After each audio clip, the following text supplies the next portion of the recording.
Welcome to Man Does Tech, where I solve the problems you didn't even know you had. Start by preparing the system for safe registry editing.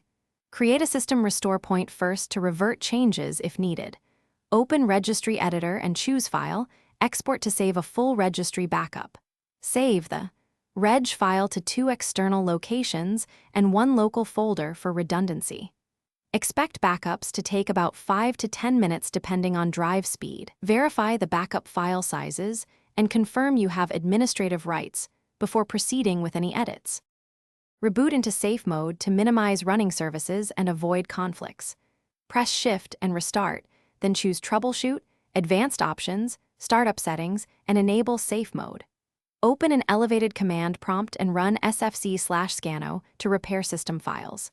Next, run dism/online/cleanupimage/restore health to fix Windows component issues.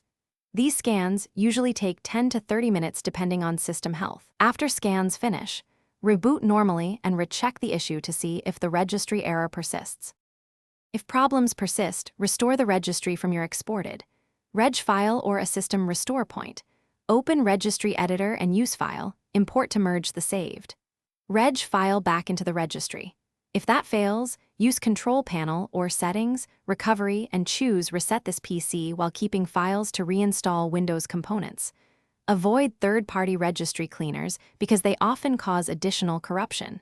If you lack confidence, contact IT support and provide the backup reg files and a system restore point for assisted recovery.